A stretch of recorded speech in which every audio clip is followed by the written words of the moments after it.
Hey guys, it's TRIZE here, formerly known as Mr. Jack and 000, back with Automation, the car company Tycoon game, and what you're seeing right now is one of my latest builds that's literally called the Taxi! This heavily modified ETK 5000i is a fictional German luxury vehicle inspired by the Mercedes S-Class series from the 1990s. The vehicle's original engine was swapped out for a more powerful one to make it the fastest street-legal taxicab in the world for its time. While building the car, I worked on the exterior a month ago and recently got back on track to design an interior. It may not be the best creation of a taxicab interior, but hey, at least it's got a taximeter, so that's good enough, right? Anyways, I'll explain how I made this car throughout this portion of the video. It has a lap time of 1 minute, 19 seconds, 41 milliseconds at the quote-unquote Top Gear test track, and 2 minutes, 11 seconds, 50 milliseconds at the automation track. It has a top speed of 219 miles per hour and a 0 to 60 in 4.9 seconds flat. This vehicle is powered by Nissan's racing V8 engines called the VRH50A that produces 570.5 horsepower and 411.1 pounds-feet of torque. It has a fuel efficiency rating of 7.5 miles per gallon and weighs 3,626 pounds or 1,644.7 kilograms. And for the market, it's not a great competitor in the top 4 markets here, like the Muscle Premium, Sports Standard, and Budget levels, and the Family Sports Premium markets because it's a cabbie from hell.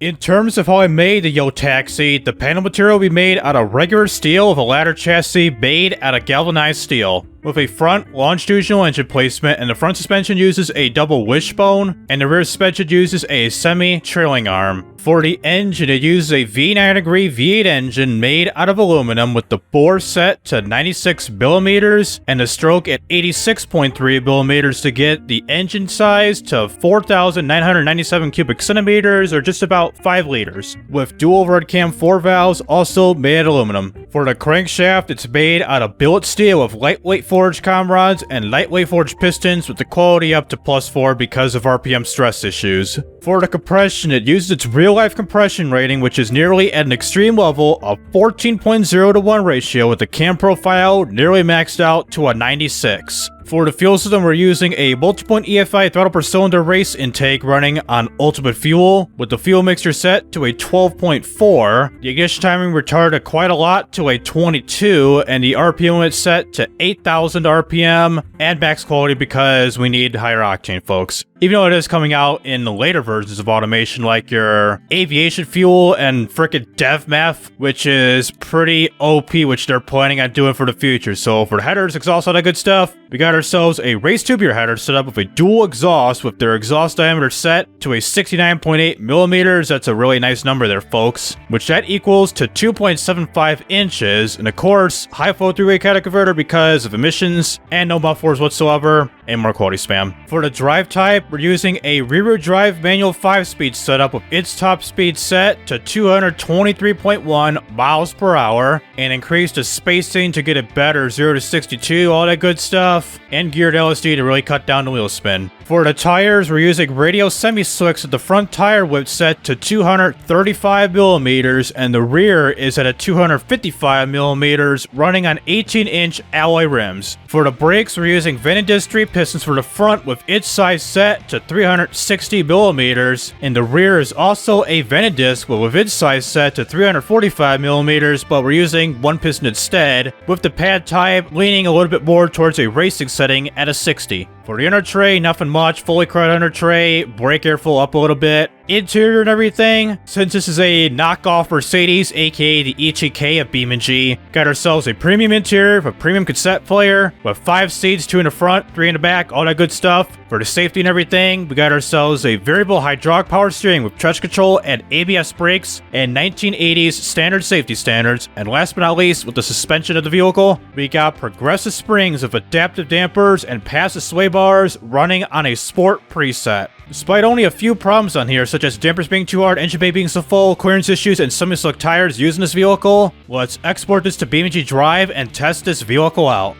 So here we are at the map of East Coast USA and taking a brief look at this vehicle here. So right off the bat, we got some missing textures with the New York City checkered flag type of stripe on the back of the vehicle. And with the brake light setup and everything, this is pretty much like your stereotypical like Mercedes-Benz type of look here, these triangular looking taillights here. So when you turn your turn signals, you got kind of a working like indicator setup you got here. Same thing with your brake lights and reverse lights too. You can barely see it. So heading on over to the, oh boy, seriously, it's like an automation, like a lot of like decal mods. This doesn't come out that well once you export it to BeamNG.drive. Like at the top here, like with the little taxi sign here, this is like your typical like ad placement you see on a lot of taxi cabs. Same thing with the taxi sign here, like around like the orange lights on here, these are gone too, including the little taxi fare, NYC cab, more of the stripes. All this is pretty much gone on both sides too. Interior wise, pretty much same thing with the little taxi cab like fare, like fees, stop fees, driving fees, all that good stuff. This is also gone too. And fortunately, the taxi meter is still in good health. That's pretty much the most important component, that this thing is not really dead in this vehicle in terms of textures and all that good stuff. So that is pretty much unfortunate that most of the textures are gone in this vehicle, which I don't know how you could really fix it if you were a modder in automation and make this work in BeamNG.drive. So that is unfortunate. Let's just rightfully ignore that and do our basic performance tests. So with our 3 basic performance tests, the first we're going to be doing is a 0 to 62 acceleration test, second a 62 to 0 brake test, and lastly a top speed run, which I guarantee with this big ass V8 engine made by Nissan, it'll reach its top speed, but in terms of distance and all that good stuff, I have some doubts in this one, kind of like every other vehicle. So get ready to start our 0 to 62 acceleration test starting now.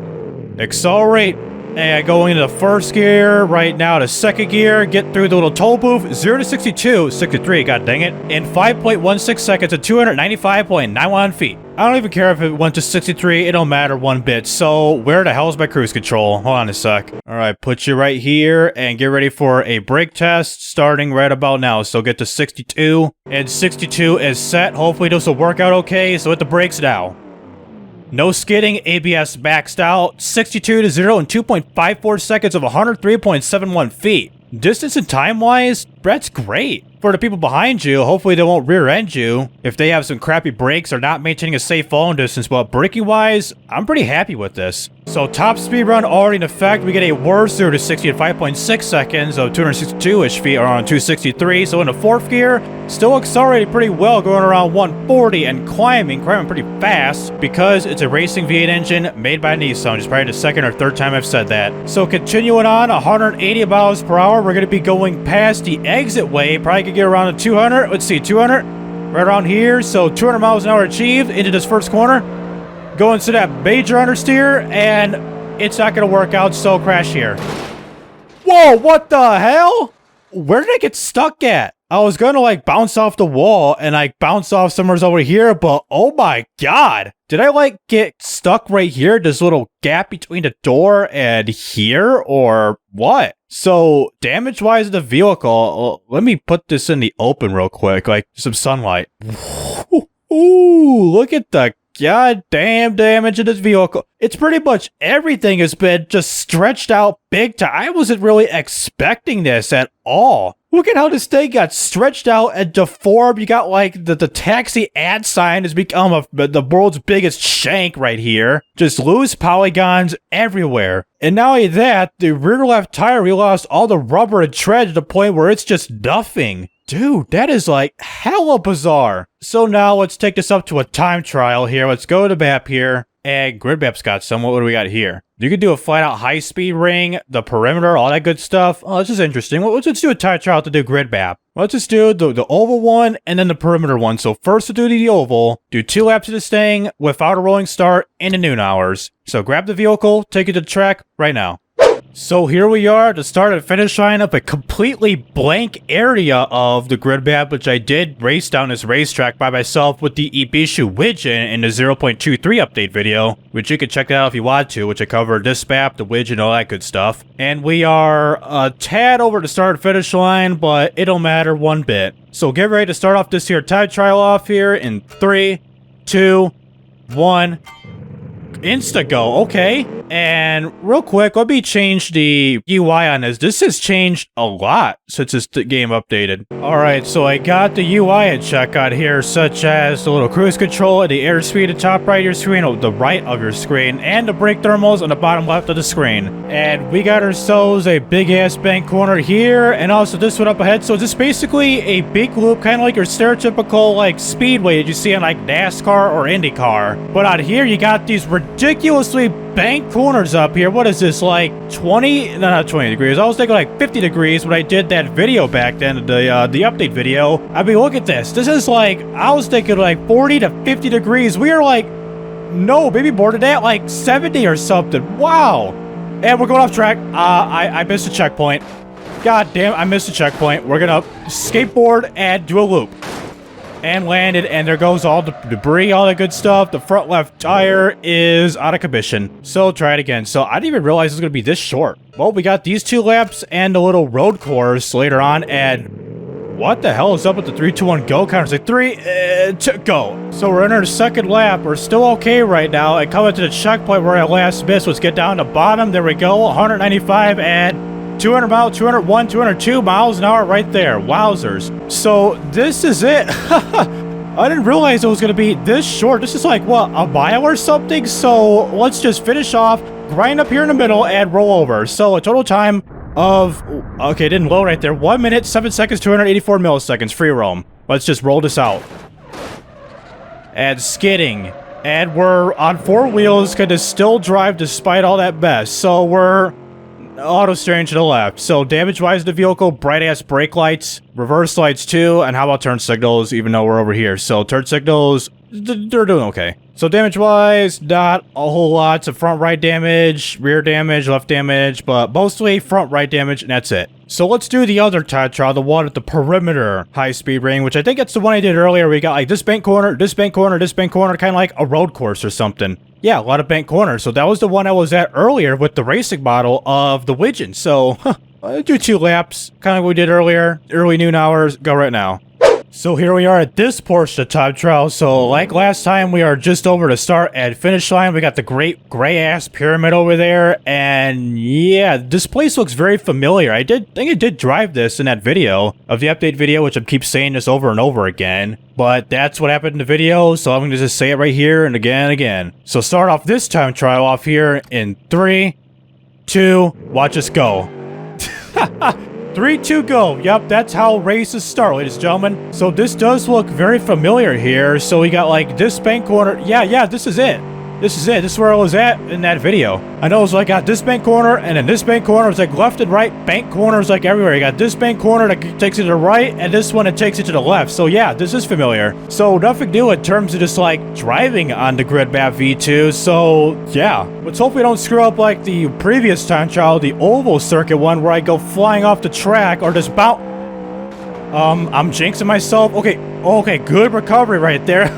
Almost lost it there. Bounced the back left wheel and doing okay. Holy, that is so trippy right there. So despite that, we're doing okay, despite bopping the back left tire on the little curve of the bank corner, but still going 200 miles an hour in these bank corners, just trying to keep things steady. This is like kind of scary because you're not allowed to make any mistake. Even right here, these blocks.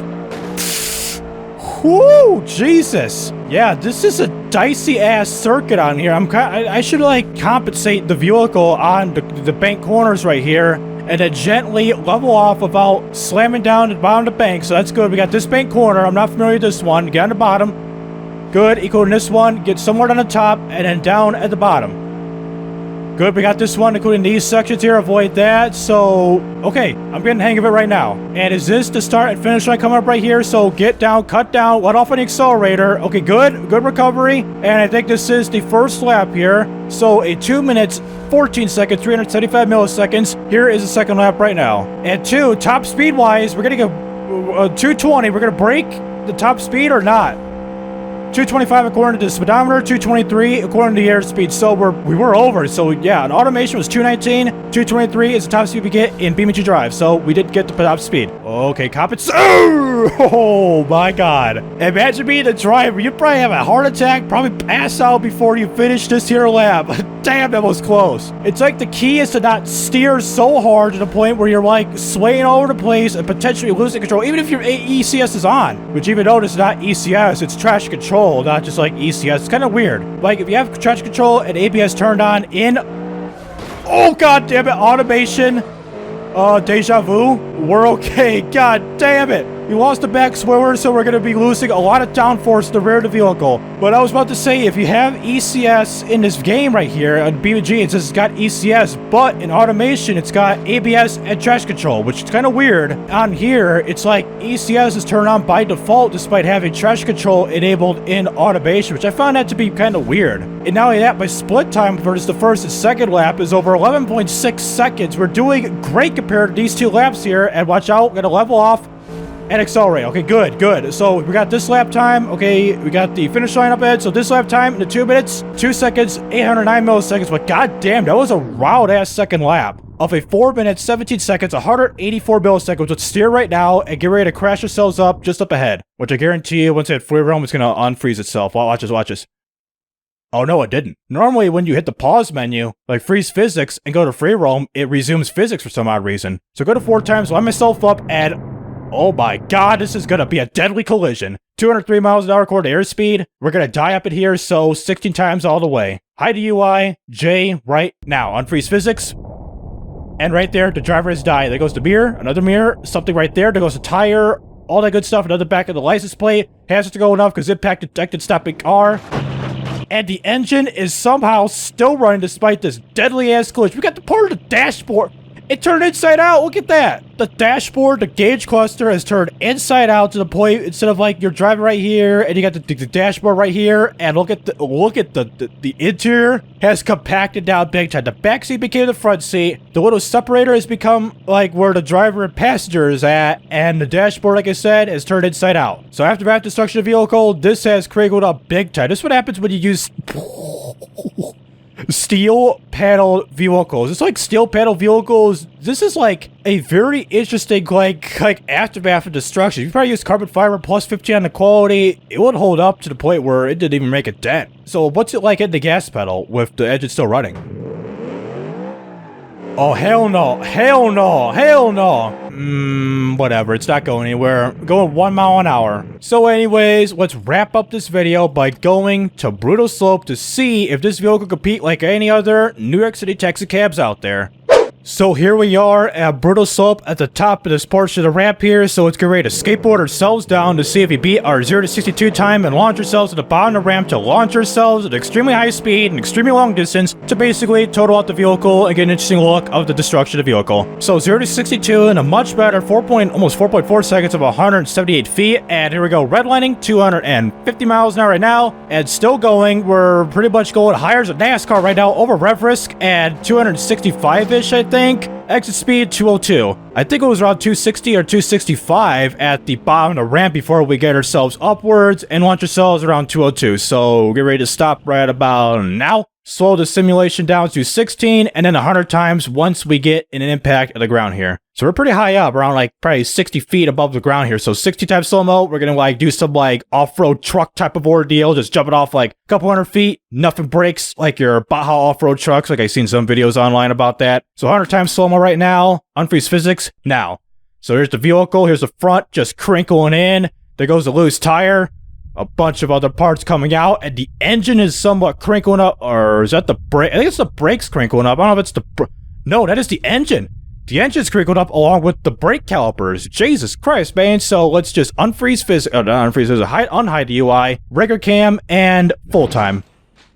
So engine is dead. We're going to be rolling over once. So that is interesting. So we got the 2 left tires about to pop out like it's some wide body Liberty Walk type of build up in here, but it's not a Liberty Walk build whatsoever. And we got the hazards going off because impact detected stopping car for a 1990s vehicle, an early 90s vehicle, which I don't know why it does that in this game. Normally you see that with like some 2010s vehicles. It's kind of early to do something like this, man. But anyways, lost both of our mirrors. Got the spoiler right here. which is pretty much protruding outside the tire up in here or something. Looks like it's coming out of the tire. And last part of the video, get ourselves to this little wedge thing right over here. Alright, so like I said, last part of the video, let's accelerate down the top of the hill here and crash yourselves to a little wedge thingy here, which is basically a square block where you wedge yourselves at a very high speed. You get an interesting wedge-shaped look of your vehicle. So 0 to 62, we're drifting all over the place around a 430, and let's just use this for support. And we're still sliding over the place. So I got slanty cars of GTA 5, and also brake test 118 to 0 in 27 seconds. That is pretty horrible. So 262 over rev risk. I don't care. We're revving higher than a NASCAR, or right around the RPM of a NASCAR, on like looks like 8,500 RPM. So get this slowed down. Get the camera. Let's do the more interesting camera again. You know, let's make things interesting. I don't know how this is gonna work out. What if I free cam like over here and then like go to relative view and get like a passenger, like back passenger view of the crash here? So what's it like? Relative to, no, we gotta go to. You know what, screw it. Half interior, half exterior. Now unfreeze, so 16 to 100. So here is the interior view. So get ready to go to, what is that?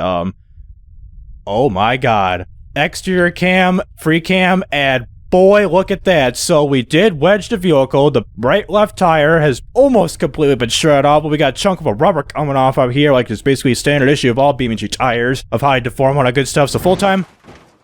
And like that, the engine is dead as it should be, unlike the past couple collisions where at the point where it still runs. So all that's settled, let's take this to the bottom of the map here, the bottom of the hill, look at the aftermath destruction, and is that still the interior? Yes, it is. We got the tire right here, and part of the tire right here, and the vehicle completely mangled up like always. And not only that, we got the block partially exposed right here. And I think part of the block, or the little like grill trim pieces, are poking out big time to the point where it's also a double shank. Got this shank here. Well, technically triple shank. This one, and this one up here. And back to the interior cam, and look at the camera. Look at this camera. It's like I'm sleeping or something. Look at this. I can just lay down right here and call this quits right here or something. And now I'm having a seizure.